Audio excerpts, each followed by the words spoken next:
कानपुर देहात के अलियापुर गांव में करीब 6 महीने पहले युवक की हुई हत्या के मामले में पुलिस ने उसकी पत्नी और प्रेमी को गिरफ्तार कर लिया है।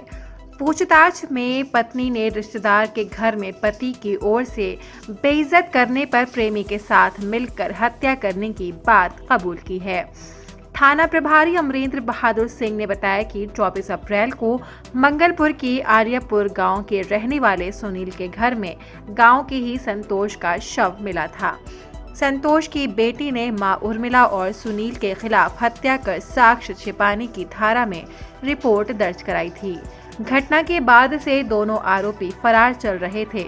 सुबह सूचना पर मंगलपुर थाने के पुलिस ने तिराहे के पास से उर्मिला और उसके प्रेमी सुनील को गिरफ्तार कर लिया। उर्मिला ने पूछताछ में बताया कि वो बेटी के साथ 17 अप्रैल को गजनैर के मुहाना गांव में रिश्तेदार के घर गई थी। वहां पर पति संतोष ने उसे बेइज्जत किया था। इससे आहत होकर घर लौटने पर उसने प्रेमी सुनील के साथ पति की हत्या की साजिश रची थी। सुनील ने 22 अप्रैल को संतोष को अपने घर के बाहर दुकान पर बुलाया। वहां शराब पिलाने के बाद संतोष के हाथ पांव बांध दिए और गला दबाकर हत्या कर दी।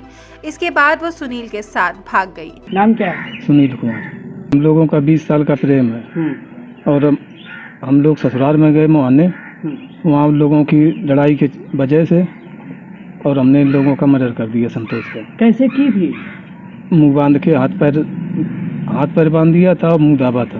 कहाँ पे की थी? दुकान में। अच्छा, और कौन थे आपके साथ में? कोई नहीं, हमारे साथ में और कोई नहीं था। अच्छा, अकेले थे। हमने उनकी पत्नी को बता दिया था। पत्नी का भी सहयोग था उसमें? हाँ, अच्छा। पत्नी का सहयोग था।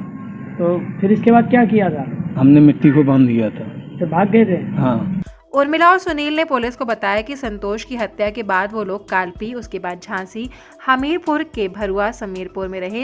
इन स्थानों पर दोनों ने ईंट भट्टों में मजदूरी की। इस दौरान वो पति पत्नी की तरह किराए के मकान में रहते थे। सुनील ने बताया कि वो उर्मिला के साथ एक काम के सिलसिले में गाँव आ रहा था, तभी पुलिस टीम ने गिरफ्तार कर लिया। दिनांक 24/4/2022 को मधु निवासी अलियापुर, थाना मंगलपुर, जनपद कानपुर देहात ने एक नामजद तहरीर अपनी मां उर्मिला और गांव के ही संतोष के खिलाफ दिया था, जिसमें उसके द्वारा आरोप लगाया गया था कि इन दोनों ने उसके पिता संतोष की हत्या कर दी है। उक्त संबंध में सुसंगत धाराओं में मुकदमा दर्ज कर लिया गया था तथा दोनों अभियुक्तों की गिरफ्तारी हेतु प्रयास किए जा रहे थे। इसी क्रम में दिनांक 1/11/2022 को पुलिस अधीक्षक महोदया कानपुर देहात के द्वारा दोनों अभियुक्तों को 10-10 हज़ार रुपये के इनाम भी घोषित किया गया था। इंस्पेक्टर मंगलपुर को हिदायत दी गई थी कि जल्दी से जल्दी गिरफ्तारी करें। उक्त संबंध में आज दिनांक 3/11/2022 को मुखबिर खास की सूचना पे दोनों अभियुक्तों को उक्त टीम ने गिरफ्तार कर लिया और दोनों अभियुक्तों ने अपने एक बालिका बयान में स्वीकार किया कि आपसी प्रेम प्रसंगों के चलते उन लोगों ने संतोष की हत्या की। थाने पर नियमानुसार आवश्यक कार्रवाई कराने के पश्चात दोनों अभियुक्तों को जिला न्यायालय माती भेजा जा रहा है। सब्सक्राइब कीजिए न्यूज इन इंडिया को और बेल आइकन को दबाइए न्यूज से जुड़े लेटेस्ट वीडियोज सबसे पहले देखने के लिए।